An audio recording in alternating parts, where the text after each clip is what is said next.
બનાસકાંઠા જિલ્લા વિભાજનને લઈને શિવ કથાકારનો વિડીયો સોશિયલ મીડિયામાં વાયરલ થયો છે.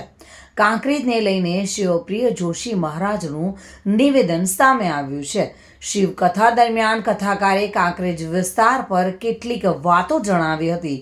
એક કથામાં તો તેઓએ કહ્યું હતું કે મારા કાંકરેજને બનાસમાં જ રહેવા દો, તમારું મહાદેવ ભલું કરશે.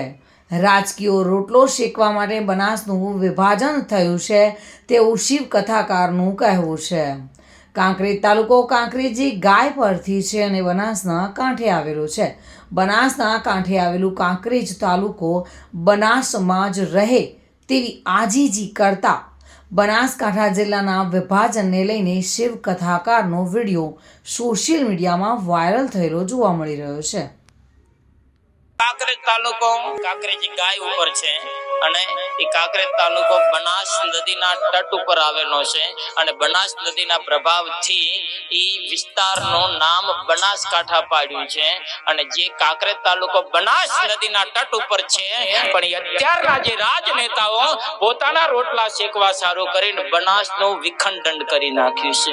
અમારા ગામથી આ બનાસ નદી 8 કિલોમીટરના અંતરે થાય છે, પણ वो कांकरेज को भी वावथरात के अंदर लेके जाने का प्रयत्न करते हैं.